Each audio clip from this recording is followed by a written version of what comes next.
सर्वेभ्यः नमो नमः। जय श्री राम। सज्जनों, आज हम शनि के राशि परिवर्तन की चर्चा कर रहे हैं। शनि कौन सी राशि को छोड़कर के किस राशि में प्रवेश कर रहे हैं और उसका किन राशियों पर क्या क्या अच्छा बुरा प्रभाव पड़ रहा है, इस विषय की चर्चा कर रहे हैं। पहले स्पष्ट करते हैं कि शनि का राशि परिवर्तन कब हो रहा है। अलग अलग पंचांगों के अनुसार अलग अलग तारीखें मिल रही हैं और बहुत सारे संसाधन आजकल उपलब्ध हैं, उनमें भी आपको कई प्रकार की तारीख सुनने को मिली होगी। हम प्राचीन पद्धति जो ग्रह लाघव पद्धति है, जिसके माध्यम से ग्रहों का राशि, अंश, कला, विकला ये सब निकालने की जो प्राचीन वैदिक विधि थी, उसके अनुसार अगर देखा जाए तो यह 1 अप्रैल से 5 अप्रैल के बीच में ज़्यादा उपयुक्ता रहा है।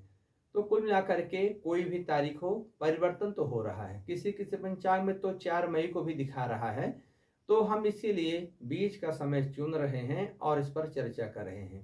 तो शनि कुंभ राशि को छोड़ करके और मीन राशि पर प्रवेश कर रहे हैं, जिसके कारण आपके मकर राशि की 7.5 समाप्त हो जाएगी और वृश्चिक और कर्क राशि की ढैया समाप्त हो जाएगी।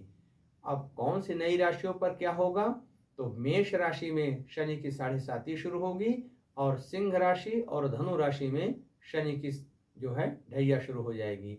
एक बात का विशेष ध्यान रखेंगे, शनि जो है तो कुंभ राशि में पैर में आ गए हैं, मीन राशि के हृदय में आ चुके हैं, मध्य में हैं, मध्य शरीर में हैं और मेष राशि के सिर में हैं।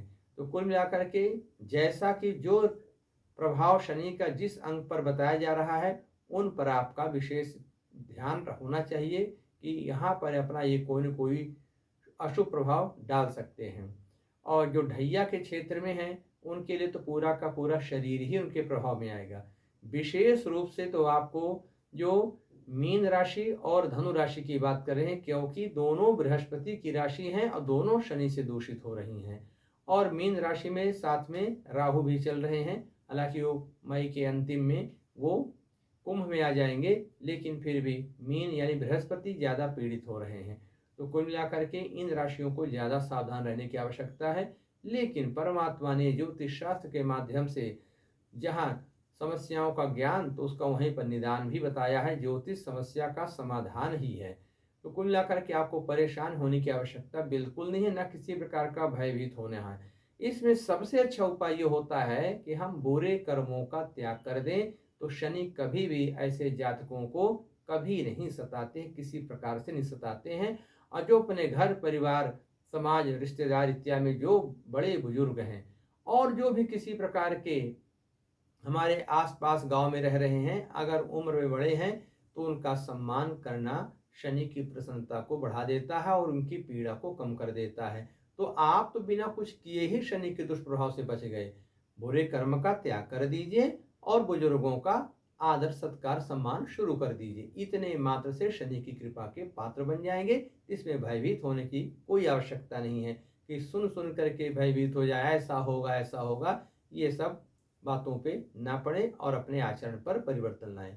दूसरी बात, जो शनि के 3 नक्षत्र हैं, शनि इस बार उत्तराभाद्र नक्षत्र में जा रहे हैं, मतलब चले गए, तो उनके 3 नक्षत्र हैं, पुष्य, अनुराधा और उत्तराभाद्रपद। ये शनि के नक्षत्र हैं। इन तीनों नक्षत्रों के मालिक स्वयं शनि 27 नक्षत्र हैं, 9 ग्रह हैं, तो प्रत्येक ग्रह को 3-3 नक्षत्र मिले हुए हैं। तो शनि को यही 3 नक्षत्र प्राप्त हुए हैं। तो इन नक्षत्रों के जो वृक्ष हैं, अगर उनको हम अपने घर में लगा लेते हैं या उनके दर्शन करते हैं, पूजन करते हैं, तो ऐसे जातकों को शनि स्वप्न में भी कभी पीड़ा नहीं देते। ये तो जगत विदित है कि पीपल की पूजा हमेशा से शनि के समाधान के लिए बताई जाती है। तो आपको यह ज्ञात होना चाहिए कि पुष्य नक्षत्र का वृक्ष ही स्वयं पीपल ही है, इसीलिए पीपल को बताया जाता है। तो जो 2 नक्षत्र और शनि के हैं, उनका भी अगर हम पूजन कर ले, दर्शन कर ले, कहीं कहीं कुछ स्थानों पर पीपल उपलब्ध नहीं हो पाते हैं, या हम कभी यात्रा में या कहीं कहीं दूसरी जगह गए हैं, तो ऐसी अवस्था में अपने को 4 वृक्षों का सहयोग मिलता है। तो पहला तो आपको पीपल मालूम ही है। दूसरा जो आपका अनुराधा नक्षत्र है, इसके मालिक शनि है। इनके जो 2 वृक्ष हैं, नागकेशर और मौलश्री, कहीं कहीं इसको श्री बोल के नाम से भी कहते हैं। तो ये 2 वृक्ष ये हो गए।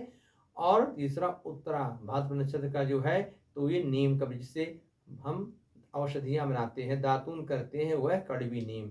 ये शनि के द्वारा शासित पोषित वृक्ष हैं। तो जो व्यक्ति इन वृक्षों को रोपित करता है, इनमें जल डालता है, शनि कभी भी उनको पीड़ा नहीं देते हैं। तो कुल मिलाकर के आपके पास समय नहीं, क्योंकि पढ़ाई का बोझ, किसी को दुकानदारी का, नौकरी का, बहुत सारे भाग दौड़ में काम है। तो कुल मिलाकर के आप अपने घरों पर गमले में नीम का पौधा, श्री बोल यानी मौल श्री का पौधा और पीपल का पौधा लगा लीजिए। जब ये पौधे बड़े हो जाएं, इनकी हाइट 4-5 फीट की हो जाए, या पीपल नीम इत्यादि 100 पत्ते हो जाएं, तब इनको कहीं भी किसी देवालय जलाशय में जा करके स्थापित कर दीजिए, आरोपित कर दीजिए। आपको बिना किसी परिश्रम के, उपासना आराधना के भी आप पीड़ा से मुक्त रहेंगे। बाकी आपको सामान्य रूप से यह विदित ही है कि हनुमान जी की आराधना करने वालों को शनि कभी भी पीड़ा नहीं देते। तो आप हनुमान जी का दर्शन करते रहें और हनुमान चालीसा, सुंदरकांड, शनि स्तोत्र इत्यादि का पाठ करते रहें। और अपने स्नान के जल में थोड़ा सा 1-2 बूंद तिल का तेल या काली तिल डाल लें या गौमूत्र डाल लें, उससे स्नान करते रहें। तो स्नान से आपके शनि शांत रहेंगे, दर्शन से शांत रहेंगे, पूजा पाठ से शांत रहेंगे, और वृक्ष के आरोपण और सिंचन दर्शन से भी शांत रहेंगे। तो कुल मिलाकर के आप इन वृक्षों के माध्यम से भी कर सकते हैं। खासकर जो मेष राशि है और मीन राशि, धनु राशि, क्योंकि ये मेष राशि शनि की शत्रु राशि और नीच राशि है, इस पर शनि का विशेष दुष्प्रभाव रहता है और ये सिर पर है। ये मस्तिष्क को और विद्या बुद्धि को खराब करने का योग बनेगा। और बृहस्पति जो हैं, तो शरीर के अपने पाचन तंत्र हैं, लीवर हैं, पित्ताशय हैं, जहाँ भोजन का संग्रह, पाचन का कार्य बनने का कार्य होता है, ये बहुत प्रभावित होगा। जो आजकल हार्ट की बीमारी, कोलेस्ट्रॉल का बढ़ना घटना इत्यादि